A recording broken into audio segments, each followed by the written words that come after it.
Clark County Today is presented by Connell Real Estate. Hire an agent, get a team. Learn more by visiting connellrealestate.com.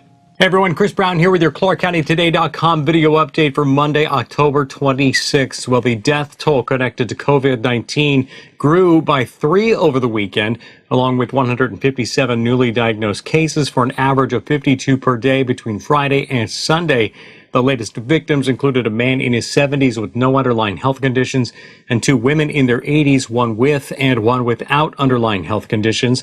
Now, the county has reached 4,567 confirmed cases since the beginning of the pandemic. There are 179 cases currently considered active, with 16 people hospitalized with a confirmed case and 7 others in the hospital with a presumed case.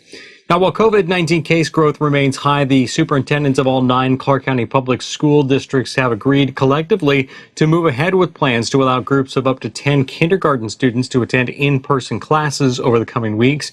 Now, the districts noted in a joint press release that they have worked closely with public health officials in deciding how to do this safely. Individual districts will work with educators and families on how best to move ahead and have promised full communication of plans within the next few weeks. Several districts have already moved ahead with allowing up to 5 students at a time to access in-person help. Evergreen Public Schools estimates around 1,700 students per day are using buildings there, with masks and social distancing strictly enforced. While a COVID-19 vaccine still remains a ways off, planning for how best to distribute one is well underway. All states, including Washington, were required to submit a distribution plan to the CDC by October 16th. Once approved, a COVID-19 vaccine would be rolled out in phases, likely starting with the most at-risk populations, such as the elderly and people who work jobs deemed essential. The state health department is looking for feedback from communities around the state about their plan, which remains a work in progress. To view it and find out how to share your thoughts, check out our full story at ClarkCountyToday.com. Well, moving on to the election, which is just over a week away, voter turnout remains at record levels in Clark County and throughout the state. As of today, nearly 45% of the county's 322,269 registered voters have returned a ballot, including more than 33,000 just over the weekend. That represents a pace well over double the rate of 2016 and well ahead of the previous voter turnout record in 2018, when more than 85% of voters turned in a ballot. And by the way, today is the final day to register to vote online in Washington state. You can still register to vote up until 8 p.m. on election night, but after today, you'll have to do so in person at the county elections office. Well, the candidates for Washington governor were in Clark County over the weekend. Incumbent Democrat Jay Inslee showed up Saturday to wave signs in support of Tanisha Harris and Daniel Smith, both attempting to unseat Republican incumbents in the 17th Legislative District.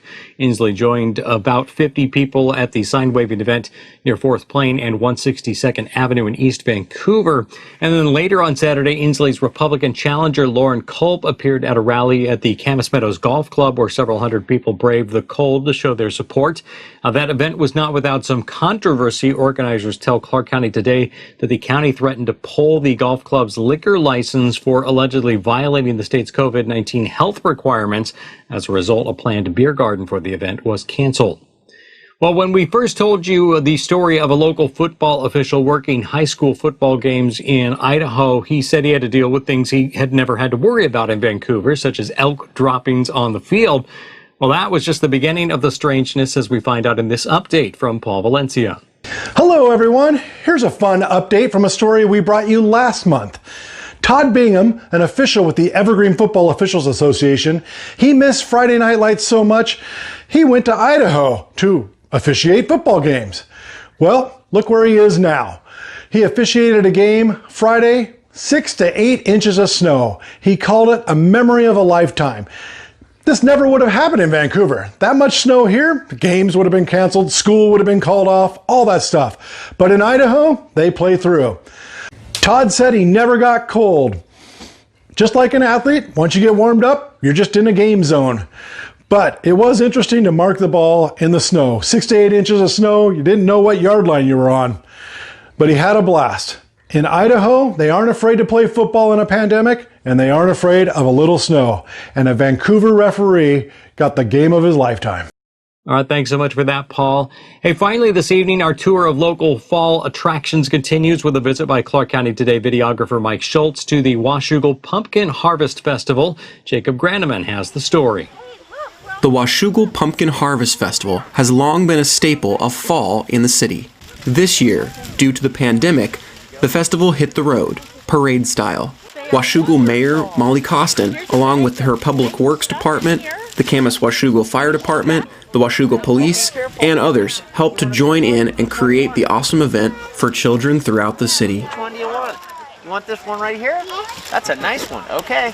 Bags of candy and pumpkins were handed out, as well as many people showing up in their full costumes. There we go. Happy Halloween, you guys. The parade visited several parks throughout Washougal and also followed COVID-19 safety guidelines to keep everyone safe. To learn more about future community events in the city of Washougal, keep an eye out for stories and also check the city's Facebook page. All right, thanks, Jacob and Mike. And that is your Monday video update from ClarkCountyToday.com. If you want to see when stories are posted and be part of the conversation, be sure to follow us on Facebook, Twitter, and Instagram. Story ideas and feedback can go to news@ClarkCountyToday.com. For all of us, I'm Chris Brown. Thanks for watching. We'll be back with you again tomorrow.